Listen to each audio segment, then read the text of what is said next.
Hi friends, అందరికీ నమస్కారం. మీరు చూస్తున్నది అమ్మ టీవీ ఛానల్. ఈరోజు మాజీ సీఎం జగన్మోహన్ రెడ్డి గారు వేసిన రోడ్ల పరిస్థితి ఏ విధంగా ఉందో ఇప్పుడు మనం చూద్దాం.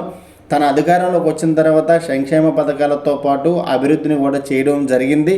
కాకపోతే సంక్షేమ పథకాలు ఎక్కువ శాతం చేయడం, అభివృద్ధి పథకాలు తక్కువ చేయడం అన్నది మాత్రం వాస్తవం. అయితే తన హయాంలో రోడ్లు వేయలేదని ఒక నింద అయితే ఉంది.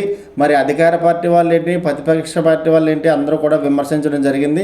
సీఎం జగన్మోహన్ రెడ్డి గారు బాధ్యతలు చేపట్టిన తర్వాత ఎన్నో ఏళ్ళుగా నెరవేరిన రోడ్లన్నీ కూడా తన హయాంలో చేయించడం జరిగింది. ముఖ్యంగా బంగారుమెట్ట, కసింకోట, అనకాపల్లి డిస్టిక్లో అయితే మాత్రం ఈ రోడ్డు అయితే చాలా చెప్పుకోవచ్చు.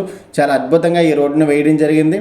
మరి అలాగే గుడివాడ పంచాయతీ రావుకమ్మతం మండలం ఆ రోడ్డు కూడా గత 20 సంవత్సరాలుగా రోడ్డుకు నోచుకోలేదు. మరి అది కూడా సీఎం జగన్మోహన్ రెడ్డి గారు అధికారం చేపట్టిన తర్వాత జరిగింది.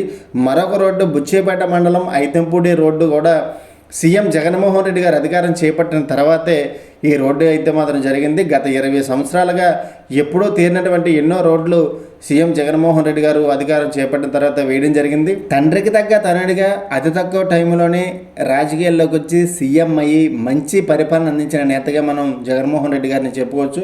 ప్రతి గ్రామంలో కూడా సచివాలయ వ్యవస్థ తీసుకొచ్చి సచివాలయం బిల్డింగ్లు, అలాగే హాస్పిటల్స్, ఎన్నో రకాలైనటువంటి అభివృద్ధులు చేసిన ఘనత ఆయనకే దక్కిందని చెప్పాలి. అలాగే మరి ముఖ్యంగా రోడ్లు అయితే మాత్రం చాలా అద్భుతంగా వేయడం జరిగింది.